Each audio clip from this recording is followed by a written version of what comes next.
We're going to design a movement prep program based specifically off of your client's overhead squat assessment.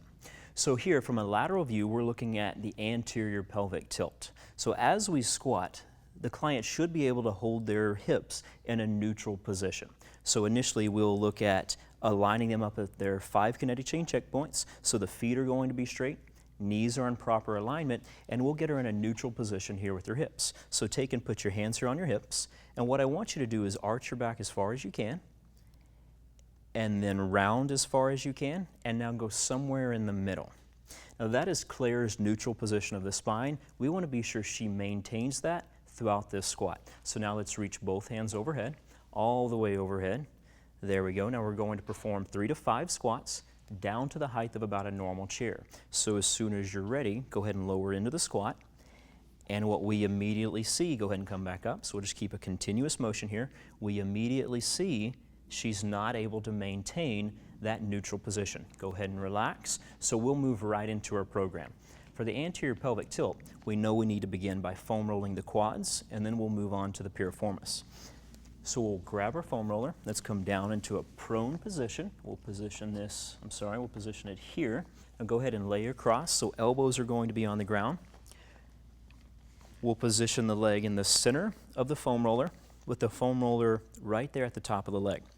Opposite leg here is going to be out to the shape of a number 4. As we're rolling, be sure we maintain a neutral position here with the spine and maintain a neutral position here with their head. So remember to roll nice and slow, about 1 inch per second. We're going to slowly work the shoulders and elbows up as well until you find a tender spot. So whatever you identify as a tender spot, that's where you're going to stop and hold. As you're here, be sure you breathe, try to relax the muscle, and we're going to hold for 20 to 30 seconds or until that pain starts to reduce. After that time, you're going to switch and perform on the other leg. Here, we're going to move on to our piriformis. So with the roller positioned here on the mat, we're going to take a seat. She's positioning her left side hip on the center of the roller. Therefore, her left hand's going to be flat on the ground, left leg's going to cross over the right, and then this right arm's going to come across to stabilize the knee. Now with our piriformis, this is not a big rolling motion. So slowly start to roll your body down until you identify that tender spot. When you find it, stop and hold. Now here you're going to breathe, big deep breaths in for 20 to 30 seconds or until that pain starts to reduce. As soon as we're done there, you would repeat on the other side. Now we're going to move on to our half kneeling quad stretch. We'll get this out of the way. So come into a half kneeling position. The quad to be stretched will be on the knee that's down. So here, put your hands on your hips. We're going to go into that posterior pelvic tilt position. So she's activating the left glute, and then slowly start to bring your hips forward until you feel the first bit of tension there in the hip. As soon as you feel that tension, you're going to hold for 30 seconds. Now remember, in a static stretch, it should not be painful. There may be mild discomfort. Make sure there's no arching of the low back. And again, you would hold that for 30 seconds. When the time's up, you would repeat that on the other side. We're going to move on now to our core stabilization section. With the arch in the low back, we know that the glutes are underactive. So what we'll begin with here is a quadruped opposite arm and leg raise. So come down to your hands and knees. You're going to position the hands right underneath the shoulders, and the knees are going to be right underneath the hips. Throughout this exercise, let's make sure you maintain a neutral position here with the spine. Be sure the head doesn't start to fall forward, and we're going to extend the leg all the way out. So she's going to reach there, point the toe. So notice we have triple extension. Contract the quads, contract the glutes, draw in here ever so slightly. Thumb is going to be up. We would hold there for 2, and now we're going to lower for 4. So down for 4, 3, 2, 1. We'll engage here slightly, and let's extend again. Extend nice and slow to right there. There we go. Thumb up. Everything's extended, stabilized. Now lower for 3, 2, 1. And again, we'll extend. No motion here. There we go. Perfect. Squeeze the glute, squeeze the quad, squeeze the calf.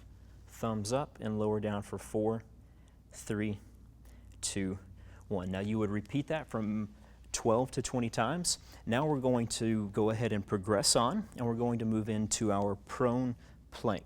So here, prone position, elbows are going to be down. Position the elbows just below the shoulders.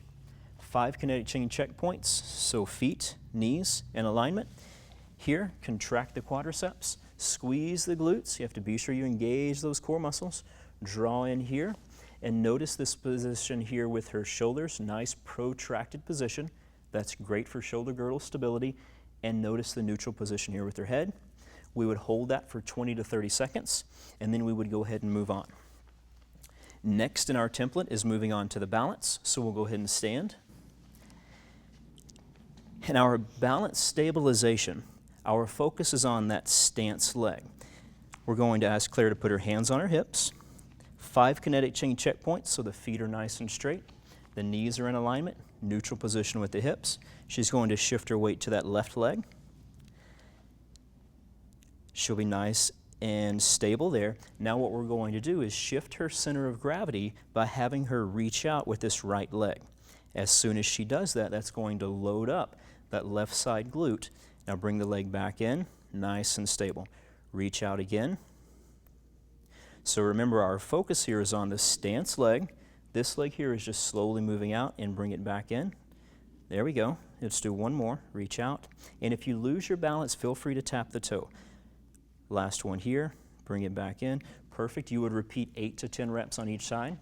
Now again, following our OPT model, we're going to move to our reactive stabilization. Our goal here is to optimize landing mechanics. So let's begin with those feet approximately hip width apart. Toes are pointed straight ahead. Knees are in alignment. Neutral position here. And we will go ahead and load by coming into a squat and jump and land. So we'll hold for 3 to 5 seconds. Use this time to realign the body. So the feet are straight, knees are in alignment, and jump.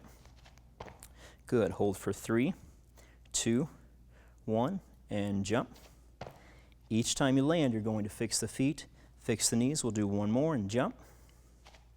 Hold for 3, 2, 1, and you can relax. You would repeat that 8 to 10 times.